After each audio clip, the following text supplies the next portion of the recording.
Saturday Social, brought to you by EA Sports FC with PlayStation 5. Fortunately for Loz and many other Liverpool fans, Jurgen Klopp's time as manager of your club is coming to an end. I know, very emotional time. So we thought we'd get a bit nostalgic for this part, didn't we? Yeah, I think Liverpool fans are getting a bit nostalgic, aren't they? Getting a few tears in their eyes about Jurgen Klopp. So today we've brought out the temperature scale. We've got the cold featuring the best, featuring the worst, the hot featuring the best, and we're going to be applying Jurgen Klopp's signings to it. Yeah. We've got 26 names to run through. These 26 players are the only players that he's signed that have got over 30 appearances for the club. In all competitions. In all competitions, Yeah. It's an OK? interesting one, isn't it? Because Klopp wasn't always responsible for the Liverpool signings. And it was kind of, he was tasked with making the best of Michael Edwards' signings, who's now obviously back at a higher up position in the club. So it's kind of interesting to talk about what Klopp would have wanted and what someone else would want and those kind of things. Yeah, so we're going to run through every single one of Jurgen Klopp's signings. We're going to do it in chronological order as well. So interestingly, his first ever signing was Loris Karius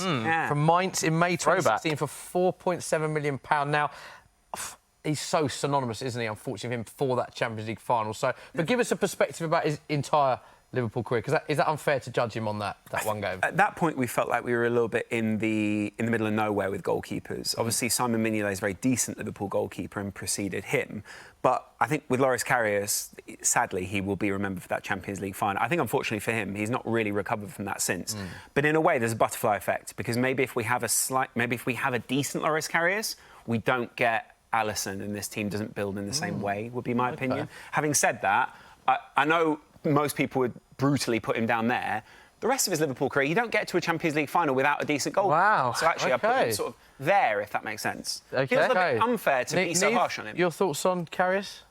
Yeah, to be honest with you, I even think pre-Champions League final, I thought he was OK, but when you have a goalkeeper like Alisson come in, you realise actually what the gap is between those sort of OK and brilliant ones. I'd have had him slightly further towards the cold, but that's fair enough. Joel Matip. Harsh views with this signing, I think, is unbelievable. Joel Matip, by the way, free transfer. Yeah, do you bear in mind the fees for this? Because when we come on to some of the other names, obviously that's been a big part of what Jurgen's done, particularly with the player I imagine you're going to have towards the hot end. But that is a free for Matip. I think the free, but also the style of play that Klopp wanted to play, what he wants his centre-backs to do, how the two centre-backs complement each other, and the asymmetrical nature of what Klopp does with his centre-backs, where one of them will bring the ball out and one will be a bit more of a ball-playing centre-back. He's complemented multiple different guys down the years, filled in when he hasn't been injured. That's been his main issue at Liverpool. Do you think there's been times where he's been better than Van Dijk throughout seasons? I think it's hard to say that, because Van Dijk's consistency is what I look for in a centre-back. Yeah. But I do think that you're right in saying that the visible nature of what Joel Matip does make him, up there. And I think if he could have stayed fit, he would have been one of the Liverpool greats. Let's get him on board then. I'm going to say he sort of marks the beginning of hot for me, if not a little bit further up. OK. I'd have had him right up here. Really? Right up here. Well, we can always move as we go through, because there's lots of names to get through. I feel like a thermometer's a difficult one to read. This one... This guy is hot. Nieve, you just got to put him all the way down there. Sorry, I moved it before the camera could see it. Sadio Mane. Sadio Mane, for me, massively underrated player in the Premier League. I'd agree. Played all along the front line for Klopp. For me, I think he's underrated because he's played right wing, left wing, striker. Each time he's done it almost flawlessly. He's been the trigger of a really important press, which is defining of the Jurgen Klopp era at Liverpool. And not only that, but I think he's... we saw Salah having a go at Klopp a couple of weeks ago. Sadio Mane had his own little outburst. I think that fiery nature, a lot of people don't understand how intense you have to be to play for Klopp. 36 million as well. I also feel like you noticed how impactful Mane was the season that he left. 100%. And what he 100%. He came in as well the year before Salah as well. And the year before he came in, Liverpool had finished 8th. He comes in, plays on the right, as you say. They finished 4th, and he was their best player. So you would have had Joel Matip a little bit closer towards Sadio, though? Ever so slightly, yeah, because he was a mainstay for Klopp's era at Liverpool. OK. Magnets are hard. You've got to agree on this, but we can move stuff about. Yeah, Ragnar Klavan next. Ragnar Klavan, cult hero at Liverpool because of what he did in quite a difficult time. I think we didn't know... We knew what was coming, but we didn't know how capable we were of getting big names at that time. And so he kind of fell into a bit of a weird era for us where it was like, fair enough, we can't get the great centre-back, so we'll just get someone who's good enough. And he was a bit of a stopgap. Where would you put him then? I'd probably put him there. I think Higher than Karius. Wow, that's high. Yeah, I put him higher than Karius. Yeah, for sure. OK. Because I think for the cult status gets him just a little further down the thermometer. The clap and turn. Have you seen The clav and turn, he did. Next up is Ronaldo. Let's get Nieve's, from a neutral perspective, start on Ronaldo before we get yours, Ross, because you've got to agree on this, remember? Huge fan of Ronaldo. Such an underrated part of Liverpool. And a bit like Mane, it's after he went, I think. Because you've got that loss of a really reliable, consistent player. Thinking that Champions League final against Real Madrid, they missed a player like Ronaldo to deal with Modric. Huge player. I was a massive fan of him. I'd have him sort of around. He's definitely higher than Klavan. This is where I think maybe Klavan maybe push back and sort of fit those kind of players in. I think we need to, perspective-wise as well, talk about the fees, because this has been a big part of what Jurgen Klopp's done. Everyone talks about net spend and how well he has done in bringing players in. I mean, Mane, 36 million, Wijnaldum, 25 million, and the next player that you're coming on is the epitome of that. But, I mean, the money spent for the quality they're getting is something that he did very well. Do you know what's weird about it is because of the way that Klopp has made the most of players, whether they've been 75 million or 25 million, I think Liverpool fans don't talk or think very much about the money spent during this time. Net spend in this era, Klopp has been sixth behind some really big teams, obviously Manchester United, but also behind teams like West Ham in that time. So just to give you that perspective, net spend for Liverpool, even if you take the Coutinho money out, they're still so far ahead of everyone else. Where do you put him then? I'm actually going to put him there. OK, above Matip, but lower than Mane. Above Matip, lower than Mane. And also, I think, again, any player in a Klopp side where people go, you don't really know what he does, it's a good thing. Next up. I mean, is this just a tap-in? Do you want to just stick this straight in as number one? Actually, that's how he made his career. It's a tap-in. Is that the greatest signing that Jurgen Klopp's made for Liverpool? Weirdly, no. Easy for you? Not the best. Really? Not the best? You don't have him one? Not a number one, no. OK, so let's put him up slightly behind then, number one. Mane's not number one, but just there. Yeah, you know what, Nieve, that's brilliant. 155 Premier League goals, 68 Premier League assists and 248 Premier League appearances, 200 goals for Liverpool, top scorer in 6 full seasons. Very, very consistent, and again, another consistent guy. But what I would say about people like Robbo, which people don't really appreciate about Liverpool needed a little bit of bite, a little bit of bite back, especially when you saw what happened against Real Madrid in the Champions League. This guy's one of those people. There's that iconic moment of him rubbing Messi's hair and these kind of things. He's great at getting into the opposition.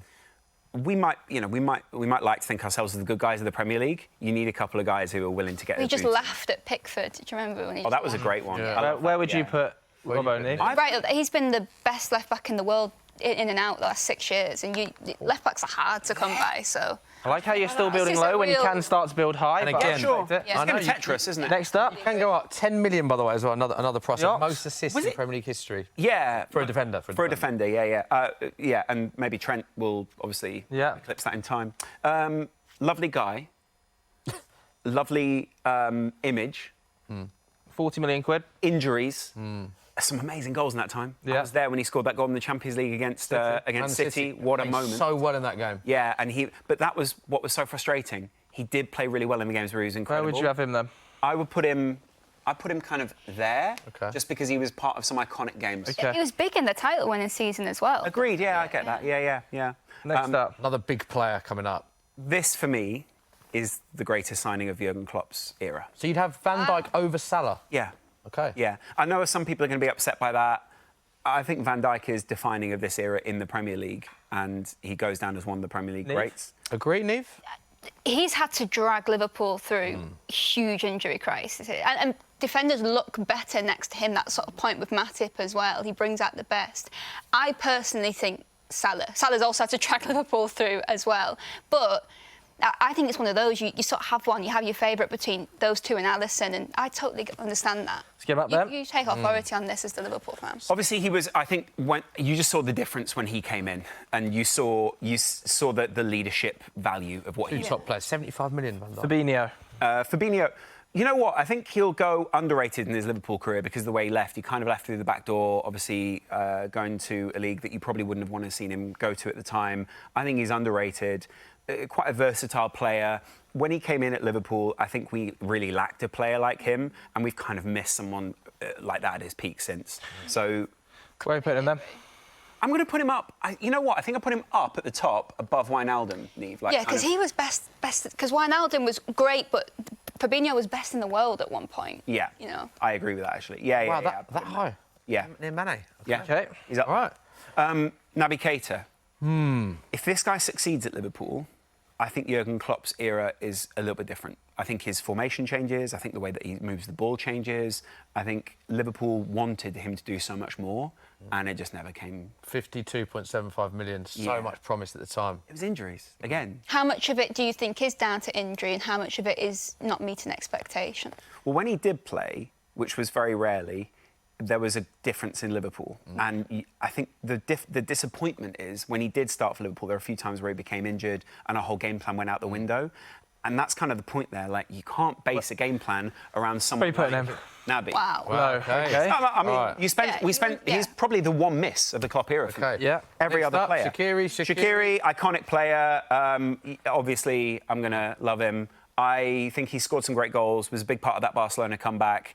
Obviously, was a big part of other seasons where we did things that were particularly special. I'm not going to put him up as... Massive calves as well, isn't he? His calves are as big as my torso. Yeah, massive. What are you thinking? I'm going to put him up sort of there. Oh, OK. Wow, yeah. Back in there. Okay. Not only do I think he's a classic Klopp sub, but I think you have to be relatively selfless to do that role for Alisson. Jurgen. Big player. Wow. Put him up just between Mo Salah and Van Dijk, just below there. There. Yeah. You've nailed it there, Nieve. So Alisson over Salah? So I think that what most people don't recognise is kind of the XG that he has stopped in this time. Yeah. Stopping a goal is as good as scoring a goal in this era for me. And I think he is massively important in that. Not only that, but I think he's given the back line so much more confidence. He's been the best goalkeeper in the Premier League for almost his entirety of his Liverpool career. And I think he's the best Premier League goalkeeper ever. So Salah for you the I only third think best in terms of signing, I would put Salah higher just because of the pound-for-pound value. But these three are the three. I'll never forget Alisson. I was in the Anfield Road stand when Napoli went to Anfield and made that save against Milik in the 93rd minute. And the actual save itself, maybe not the most impressive, but his instinctive ability to know how to do everything, that summarises him up. He just makes it look so easy. He even scores goals in the Prem, then he got everything in his locker. I was about to say, like... Quite a few to still go, so let's maybe do the next few. No, sure, I'll go through these ones. Massively underrated Liverpool player. Yeah. Possibly will get more minutes once Klopp goes because I think we'll change our positioning a little bit. And I think in any other Premier League team, not any other, but any other Premier League team below Liverpool, I think he probably starts or plays a lot more. So I'm going to put him sort of there. OK. Wow, quite high for a player who's quite recent. Well, the thing is, I think he's young, he's audacious, he's also scored some fairly iconic goals for Liverpool, and I think he's defining of what a young Klopp player should be. We've got some really big players coming recently, so the next few, should we do the next few? We can do these fairly quick. Not a lot to... Popped in and out, did some fairly nice things in the FA Cup. Make decent profit guy. off him. And we did make some good profit off him. I'm going to put him sort of Minamino. Yeah. Just below the Ox. Tsimikas. Kostas Tsimikas. Appreciated by the Anfield crowd. Always going to be a backup to another iconic left-back. I'm going to sort of put him... You know what? He's actually sort of there. Good squad. The players love him, don't they? He's a really great presence. Yeah.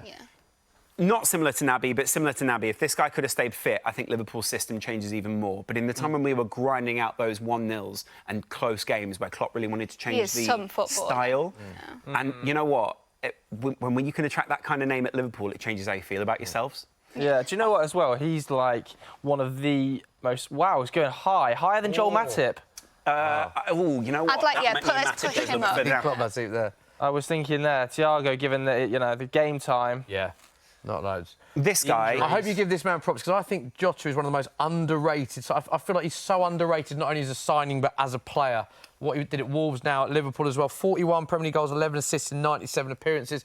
I just think he's so underappreciated. I completely... And he gives someone who should have a great tan, but doesn't have a great tan, an appreciation for their skin. He's an absolute stone-cold goal scorer. This guy is massively underrated. And I think it's because he came in and became, like, third-choice attacker at Liverpool or fourth-choice attacker behind the obvious. But his availability, though, is that not a concern for you? Only a little bit for me. I feel like the fact that Thiago high, never know if he's going to play is great. He's got the best shot conversion of any Liverpool player this season, above Salah, by the way. Yeah, I saw Jamie Carragher saying that he was the best. He's the best finisher he's ever seen at Liverpool. Yeah, his conversion rate is brilliant. Did he say best finisher he's ever seen at Liverpool? I think so. He was talking about him versus Robbie Fowler and Michael Owen. Yeah, so he must be a contender to be in that conversation. I don't know if I agree with that. I think there's obviously Robbie Fowler's a very special finisher, but I think in terms of rate, possibly. But His Fowler. 1v1 is... Yeah. This guy, I think the jury's still out a little bit. I think maybe he's dipped a little bit more recently, and I think sometimes injuries can have an impact on how you see a player. I think he's world class, and I think he plays the world class. I worry about him on the ball a little bit. Really? Because I think Quanta's already looked ever so slightly more comfortable and has come into the team a little bit more often than maybe Konate would like. He's an interesting one. Here's the thing with Konate. When Konate plays, Trent can be even more adventurous. When Quansah plays, I think you keep your right back slightly less adventurous. So I think he has the hardest centre-back role probably in the league, but I think in the Liverpool team specifically. Way more aggressive, very tight to players. People hate playing him because he's massive. And I think if you can go to Old Trafford and just push Bruno Fernandes around, then you're very high up in my book. There was conversations earlier in the season that seem to have died off a bit now. It's like Ibu Konate versus Saliba, wasn't it? There was that sort of weird narrative developing. But I think that's disrespectful to Saliba, personally. Yeah? I know we're getting very high up in terms of, there's a lot of players getting stacked quite up. The board is getting ugly. Luis Diaz. Luis Diaz could score more goals, should score more goals. And for that reason, I think we've got to kind of put him... I don't think he's been as effective as Konate. He's so much better than what we've seen of him, I think, as well. But you've got to remember he's had the injury that he had. I think he missed 31 games with injuries, had off-the-field issues. They play a part. Do you want to drop Ragnar Klavan down, or are you still saying that he's potentially the same level as, Tsimikas, Luis Diaz? I guess we're going more like that sort of thing. Okay. But has Tsimikas been on the Estonian Strictly Come Dancing? No, very good point. I mean, that is... Right, that's unbelievable. The real question was he ever invited? How did he get on? What level did he get to? I don't know. I wasn't keeping up to date. Okay. I love that you think Nieve knows that. I know, yeah. But no, we've got to talk about Darwin Núñez because this is a man that splits opinions so much on social. We've seen what he can do. A lot of people are very vocal about Darwin Núñez. As a Liverpool fan, where would you put him? First of all, I put him quite high up. I think he's definitely more impactful than this guy. But I also think he's kind of there because he's on that level of player for me at the moment. We've not seen him long enough. They've not really had the chance to get their teeth into him in the way that they wanted to. Do you think if you were to have to let go of one of Luis Diaz, Jota and Núñez, which of those would you be most inclined to let go in the summer? Diaz. Really? Yeah, just because I think we probably get the most market value for him, and I also think that you could probably put either Jota or Núñez in that position. Yeah. He's been brilliant recently, Diaz, but I also think I was at that game at Anfield where he was through, and he should have put that shot away. Liverpool have been profligate this season, and we really should have done so much better. If we've got good finishing, we're at least 3 or 4 places. Who's up next? Cody Gakpo. Again, a lot of people feel quite neutral about him. I love him as a player. I think he's massively underrated. Doesn't get the props that he deserves. And in a Klopp midfield, you can often get very lost. Plays very deep for Liverpool. I'm going to kind of put him in this mulch of players. Above Oxlade? It's a tricky one because he's kind of in that mulch. That's a blob. It's a blob in there. Yeah, running out of room a little bit. The magnets don't really allow me. Yeah. Always moving Minamino down a little bit. Season, I'd like to see him play really wide on the left because if you looked at him at PSV, Cody Gakpo, he's got an eye for a cross. His delivering is exceptional. And he's also good. He is much better one-on-one than people give him credit for. This guy's come in and he's been absolutely incredible. When I originally did this list, I was just asked to do a 10. He made the 10 in terms of best Klopp signings. Wow. Yeah. Top 10 Klopp signings ever for you? I think so. Yeah. And you can see it. I think he's up. I mean, I'm running out of space here on the board. Next to Ibu? He's up there next to Ibu, yeah. Can we put him there? Is that all right? Yeah. Wow, putting him above Jota feels Jota, weird. wow. I'm going to have to move that down, but he's not that far. Wait, there's got to be a bit of rearrangement here. Oh, wow. The foundations of a really top Liverpool. Jota's got ahead of Fabinho, Loz. But they're like a mulch. Loz. But I can't do anything with those magnets. Fabinho is closer to like these guys than he is to Jota. Put Fabinho there and put above Jota. But McAllister's not better than Jota, so there's got to be like... OK, I like that. Okay. It's your list. It's your list. It is my list. Yeah. There we go. On with it. Yeah, you can. Next up. Dominic Szoboszlai, yeah. And have we really seen enough? I think he himself has admitted that it's been difficult for him and he's not quite been able to put in the performance that he wants. I think, similar to Gini Wijnaldum, he's been asked to sacrifice a lot of his own game. When Wijnaldum went away and played for the Netherlands, he played as a 10. When he came back to Liverpool, he played as an 8. This guy's been playing as one of those 8/10s in that, the just pre-penalty area. And that is a massive sacrifice for a player like this. Yeah, you want to see him with more freedom, don't you, play like that? 100%. And I think you might see that again in the next era, possibly. Again, if the right wing becomes a little bit more Stick him up, side. a tricky one, isn't it? Because he's not better than Shaqiri. Pop him in there. Yeah, I'd say there. Probably there. Feels fair. He's not achieved it's hard, these last two ones, two. because they're obviously so recent that it's like not loads of Gravenberch space. and Endo. So, Gravenberch hasn't played enough to kind of make us feel crazy about him, but when he has done good things, I think he's kind of in that kind of an area where it's like, this is a kind of jury's out sort of area, which is why you don't deserve to be in there, sorry, mate.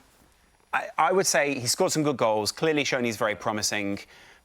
We paid quite a bit for him, like 40 mil's a lot of money. Yeah, 34.2 mil for Gravenberch. Players, aren't they, at Liverpool? They're the next generation. We don't know yet. Yeah. That's Where would you put Endo, Nieve? Endo? Well, I think in terms of as long as your expectation was limited when you signed him, they didn't sign him to be that sort of athletic, run-around defensive midfielder. He's brought intelligence, wisdom to that role. Yeah. I think he's been running to the ground because Liverpool have had to work so hard for every point. So he has dipped up a little bit, but as long as your expectations were managed and what you were getting, he's been OK. I don't think anyone really knew what the expectations should be for a player like Endo, because everyone sort of went, he must be good if we signed him. Yeah. And that was kind of the upper... Where can you fit him on the board? You can put it on the scale if you wanted to. You can actually put him on the scale. I didn't know I was allowed to do that. No, you're not really. You're not really. But we're making exceptions. Wow. Are we? I didn't know that. Then you can place him exactly where you want, can't you? There we have it. So there is confirmation. So that is every Jurgen Klopp signing that's played 30-plus appearances. Tough for Loz there, because there's not a lot of placement room. This season. He's done a good job. Interestingly, they've gone with Salah as the third best. Van Dijk and Becker as number one. I would almost say you've got to push him a little bit further down. Any movement? And maybe do that so it feels a bit more representative. Right. It's more like a Mount Rushmore. OK, Does that make sense? Yeah. But Van Dijk for you, number one. There we go. Yeah. OK, there we go. Let us know what you think of that at home.